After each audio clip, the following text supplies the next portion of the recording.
Hello, I'm Ashley. Thank you for coming today. Today we're going to talk about why hate speech should not be protected by the First Amendment of the Constitution. What is hate speech? Hate speech is speech that attacks a certain person or group based on their attributes, such as race, gender, sex, origin, or disability.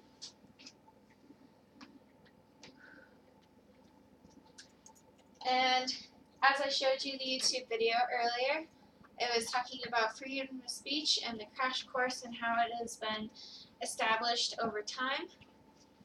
We're also going to talk about what is the First Amendment. The First Amendment is an amendment in the U.S. Constitution that protects our rights of freedom of speech. And it basically says that the government cannot take our speech away from us. But this also gives me an example of a court case, Dennis versus the U.S. in 1951, which was when Dennis made remarks to overthrow the government and had people that actually wanted to go through with the action of doing so they shut it down, and he got into a lot of trouble for that. And then I also want to talk about the opposing sides and the difference between hate speech and the freedom of speech, which hate speech is, like I said before, it would include people like the KKK or the Nazis or ISIS.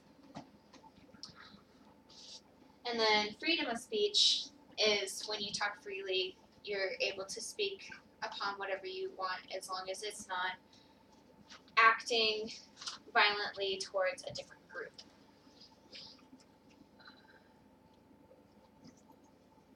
Okay. Pro arguments for people not being able to have hate speech protected by the First Amendment is that it limits others' freedoms because it limits how other people live because of how people treat them. And then they also ask, how far can hate speech go until it gets out of hand, such as the KKK or the Nazis, how Hitler was so inspiring in his speeches, it got so out of hand to where we had the genocide. And then the First Amendment is there to provide people with the freedom of life, liberty, and the pursuit of happiness. But does that mean it infringes on others' freedoms due to what they say? So, like what I just said with Hitler and the Nazis and World War II, and how it got out of hand and it made this big war. The con arguments of why hate speech is protected by the First Amendment legally is that it's limiting what one can say publicly. So it contradicts what people say and how they act publicly towards different people and what they can and cannot say.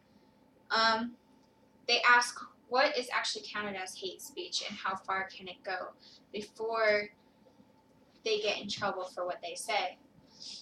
And then the fact that the First Amendment does legally protect hate speech. And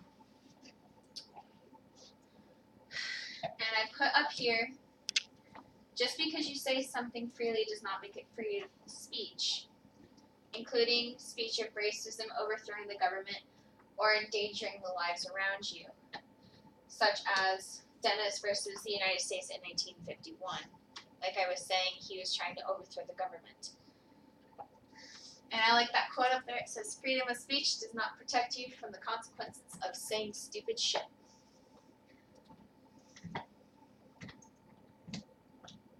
And I want to ask you guys some questions. The action that I want to be taken for this hate speech is that hate speech should not be protected by the First Amendment, and it should be banned from the First Amendment. I don't know what steps exactly need to be taken, but I do not believe that it should be legally protected by that because of these groups that we've had in the past. Some questions that I want to ask you guys, and you guys can answer, is what do you think counts as hate speech and why? Yes. Anything that can offend any people's feelings in any way, shape, way, form, and that could get out of hand if we constitute it as hate speech because someone could say you're stupid. That could be permanently banned. It will, physically reprimand our vocabulary for what we can say in our homes and or out in the public. Well, it wouldn't be necessarily in your home. It would be out in the public, and it would Yeah, probably be on like social media, or if you had a government job, you could fight for it. Like it was saying in the crash course that I showed you guys, you could fight for your First Amendment rights if you work for the government. But other than that, they have the right to fire you if you say something that they do not like. But the thing is limiting, and even hate speech is not so much good. But the great thing about America is that it protects what you want to say. Yes, exactly. But limiting hate speech, even though you don't like it, is still limiting your freedoms and your voice, and it's becoming socialism and communism rather than a democracy.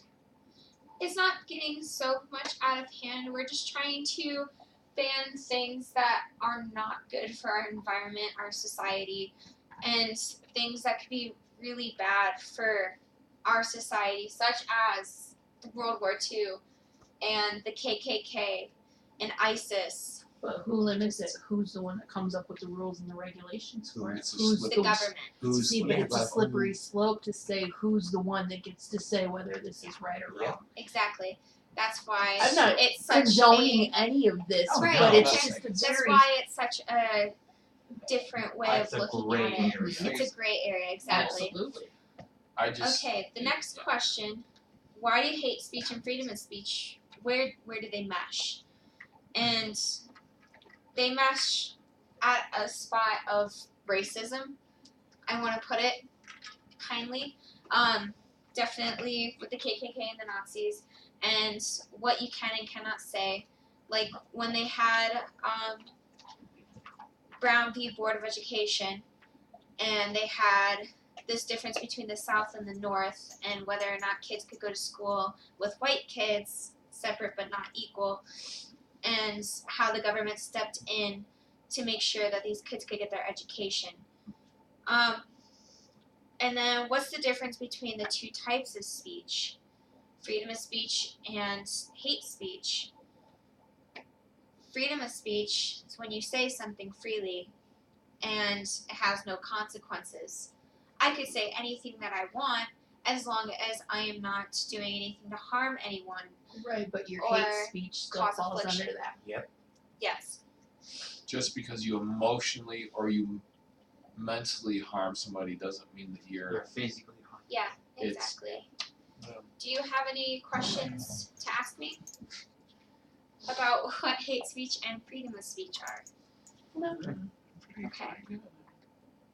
So, I also wanted to bring up, since I brought up Dennis versus the U.S. in 1951, I wanted to bring up Trujillo versus Chicago in 1949, where the city of Chicago banned speech that stirs the public to anger, invites dispute, brings a condition of unrest, or creates disturbance, and they called it a breach of peace because these riots were happening and they wanted to put a stop to it before something got out of hand and caused a bigger disturbance. And if we do not believe in freedom of speech for those we despise, we do not believe in it at all. By Noam Chomsky. Yep, because if one can say it, as much as we might not agree with it, all should be able to say it. Yes. Yes.